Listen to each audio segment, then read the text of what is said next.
अगर आप घर के रिनोवेशन का काम करने जा रहे हैं तो आपको ये वीडियो ज़रूर देखनी चाहिए। इससे कि आपको पता चलेगा कि रिनोवेशन में कौन कौन सी गलतियाँ होती है और इन गलतियों से कैसे हम बच सकते हैं। इस वीडियो में हम कुछ इस तरह के पॉइंट्स देखेंगे जो कि आपको रिनोवेशन का काम करते वक्त बहुत ज़्यादा काम में आएंगे। तो इसीलिए वीडियो को पूरा ज़रूर देखें और चैनल पर अगर आप लोग नए हो तो कंस्ट्रक्शन रिलेटेड अपडेट्स के लिए इस चैनल को ज़रूर सब्सक्राइब कीजिए। और वीडियो अगर आपको अच्छा लगता है तो इसे लाइक करना बिल्कुल भी मत भूलिए। तो दोस्तों, जैसा कि आपको पता होगा कि रिनोवेशन का काम करना थोड़ा मुश्किल काम होता है। हालांकि रिनोवेशन में बहुत से टाइप्स आते हैं, जैसे कि कुछ लोग सिर्फ पेंटिंग करवाते हैं, उसके बाद में विंडोज चेंज करवाते हैं, कुछ लोग जो है टाइल चेंज करते हैं, तो कुछ लोग कंप्लीट मेकओवर करते हैं, कुछ जगह पर एलिवेशन चेंजेस होते हैं। तो कुछ इस तरह की चीज़ें रिनोवेशन में इंक्लूड होती है। तो जब भी आप रिनोवेशन का काम करें तो सबसे पहली चीज़ जो आपको ध्यान में रखनी है वो है सेफ्टी। अब आप ये कहेंगे सेफ्टी की यहाँ पे क्या ज़रूरत है, पर कुछ जगह पे होता यही कि आपको जो है आपके रूम एक्सटेंशन करने होते हैं या फिर बढ़ाने होते हैं, छोटे करने होते हैं, या फिर कोई नया रूम बनाना होता है। ऐसे वक्त में आप क्या करते हैं, स्ट्रक्चर मेंबर को धक्का देते हैं। ये बहुत गलत बात हो जाती है।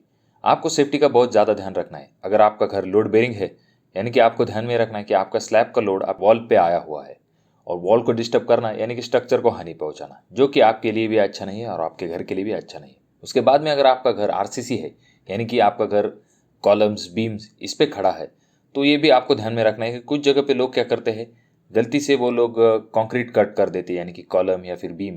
ध्यान रखिए आपके घर का लोड उन कॉलम और बीम्स पे होता है, तो अगर उन्हें आप क्षति पहुंचाएंगे तो डेफिनेटली आपके घर को भी क्षति पहुंचेगी।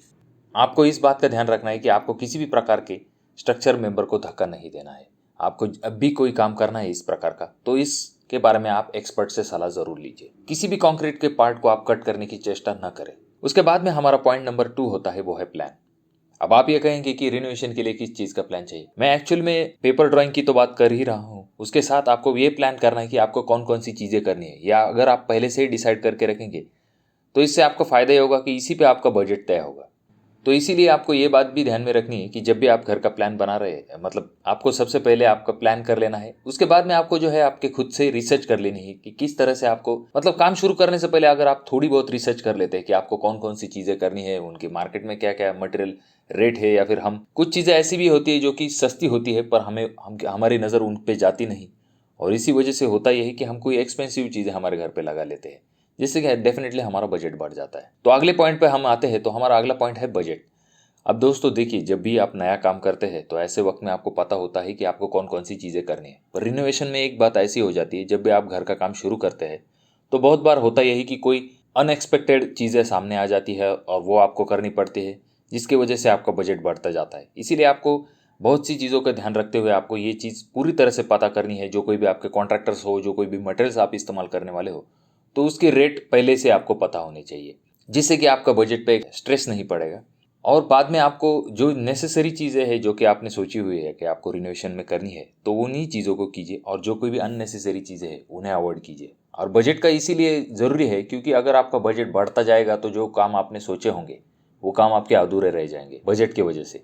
इसीलिए आपको ध्यान में रखना है कि जब भी आप काम शुरू कर रहे हैं तो आपको बजट का बहुत ज़्यादा ध्यान रखना है। उसके बाद में एक टिप मैं आपको ये भी देना चाहूँगा कि अगर आपकी बिल्डिंग बहुत ज़्यादा पुरानी है और ऐसे बिल्डिंग में आप जैसे कि वॉल ब्रेक करना या फिर कोई नया रूम बनवाना, ऐसी चीज़ें अगर आप कर रहे हैं, तो एक बात ध्यान में रखिए, अगर बहुत ज़्यादा पुरानी बिल्डिंग है और आपको बाद में आप उस पर रिनोवेशन करेंगे और 1-2 साल बाद अगर उसे गिराने वाले हो या 5-6 साल बाद, तो आपको रिनोवेशन की क्या ज़रूरत है। मतलब रिनोवेशन करके आपको पैसा ज़ाया ही जाएगा। और तो और ऐसे पुराने स्ट्रक्चर को जब भी आप ज़्यादा मतलब तोड़फोड़ करते हैं तो ऐसे वक्त में उसका लाइफ भी और कम होने के चांसेस बढ़ जाते हैं। इन बातों का आपको डेफिनेटली ध्यान रखना है। उसके बाद में अगला पॉइंट जो आता है हमारा, कि आपको किसी एक्सपर्ट इंजीनियर से इन चीज़ों की सलाह लेनी है कि आपको कौन कौन सी चीज़ें करनी है, या फिर आपको अगर रूम बढ़ाना है या फिर कोई वॉल निकालनी है या फिर कोई नया रूम बनवाना है, तो इस बारे में आप अपने स्ट्रक्चर के बारे में किसी इंजीनियर की सलाह भी लीजिए, जिससे कि आपका डेफिनेटली फायदा हो सकता है। उसके बाद में आपके जो रिनोवेशन है उसके बारे में आपको ब्रीफ आइडिया होनी चाहिए।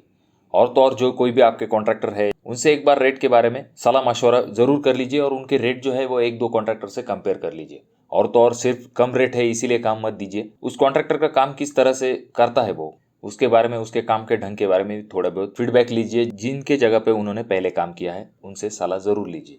जब आपके घर पे रिनोवेशन का काम चलता है तो ऐसे वक्त में होता यह है कि बहुत से आपकी जो प्राइवेसी है यानी कि आपकी जो शांति है वो थोड़ी सी डिस्टर्ब हो जाती है, जो पीसफुल एटमोस्फियर होता है, क्योंकि कंटिन्यूअसली वहां पर मशीनरी चलती है, कुछ तोड़फोड़ का काम चलता है या फिर टाइलिंग, कटर मशीन, इस तरह की चीजें चलती है। इसकी वजह से क्या होता है, आवाज कंटिन्यू आती है और घर ऐसी चीज होती है जहां पर आप मोस्ट कंफर्टेबल होते हैं और ऐसी जगह पे ऐसे सिचुएशन में थोड़ी बहुत प्रॉब्लम आ सकती है। अगर हो सकता है तो आप रिनोवेशन होने तक दूसरी जगह पे रहने को जा सकते हैं, तो ये भी अच्छी बात होगी आपके लिए।